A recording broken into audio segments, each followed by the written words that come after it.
నిజం చెప్తున్నా. అసలు మన రైతు బతుకులు గిట్ల తిర్రమర్రైతాయని అస్సలు అనుకోలేదుల్లా. ఓ దిక్కేమో రుణాలు మాఫ్ చేసినాం, రైతులు సంతోషంగా ఉన్నారు అని చేపాటోలు చెప్పుకత్తురా. మరి నిజంగా మాఫీ అయినాయి అనుల్లా? మీరే చెప్పురి.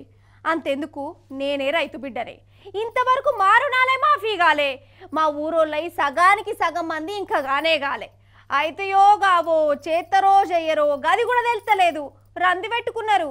అందుకే రైతులు రోడ్ల మీదకి వచ్చిర్రు, రేవంత్ సర్కార్ మీదకి మరల పడుతురు. అగో, అబద్ధం ఆడితే అతికినట్టు ఉండాలి, అవు నిజమే కదా అని అనిపించాలి. అంతేగాని ఓ దిక్కు రుణాలు మాఫీ కానీ రైతులు రోడ్ల మీదకి వస్తూనే ఉన్నారు, ఇంకో దిక్కేమో రుణాలు మాఫీ చేసామని సర్కారు వాళ్ళు గప్పాలు కొడుతూనే ఉన్నారు.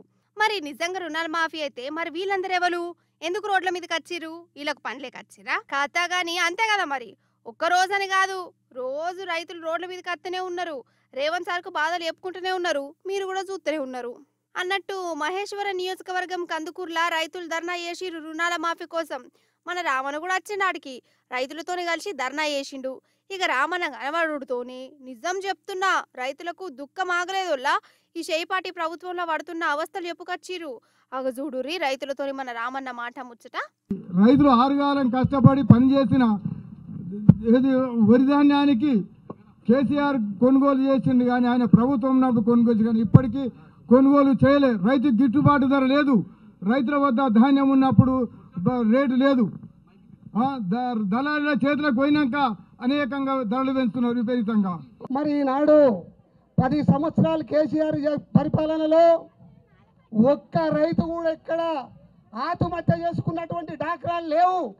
మరి ఈరోజు చూస్తుంటే మందు సంచులు కొనబోదామంటే దొరుకుతలేవు, విత్తనాలు కొనబోదామంటే దొరుకుతలేవు.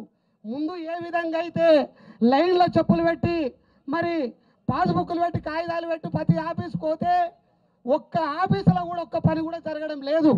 మరి దాన్ని గ్రహించుకొని ఎక్కడ వేస్తే ఈ కాంగ్రెస్ ప్రభుత్వానికి, ఎక్కడ తెస్తే ఈ రేవంత్ రెడ్డిని అనేది రైతులల్లో ఎంత ఉత్సాహంతో ఎంత బాధపడుతున్నారంటే, ఎలక్షన్లప్పుడు ఏం చెప్పిండు రేవంత్ రెడ్డి గారు, నేను గెలిస్తే 15,000 ఇస్తాను చెప్పిండు. ఇప్పటి కూడా 10 పైసలు ఇవ్వలేదు. 2 పంటలవి కూడా 10,000 కూడా ఇవ్వలేదు. జంగయ్య గారు ఒక మాట చెప్పండి, రుణమాఫీ అయిపోయిందా? మొత్తం కాలేదు సార్, ఒక్కడి కూడా కాలేదు సార్. మీ ఊళ్ళో ఎంత మందికి ఉన్నది రుణం? మా ఊళ్ళో ఒక 50 మంది దాకా ఉన్నారు సార్. అంటే ఎంత మందికి అయింది? ఎంత మంది? ఒక 10 మందికి కావచ్చు సార్, మిగతా అందరూ అట్లే ఉన్నారు. 40 మందికి కాలేదు. 40 మంది గానే కాలేదు సార్. పక్కా సార్. ఒక పని చేయి, వాళ్ళందరూ 40 మందిని సెల్ఫీలు తీసి ముఖ్యమంత్రికి పంపించమని చెప్పు. ఇన్నరా?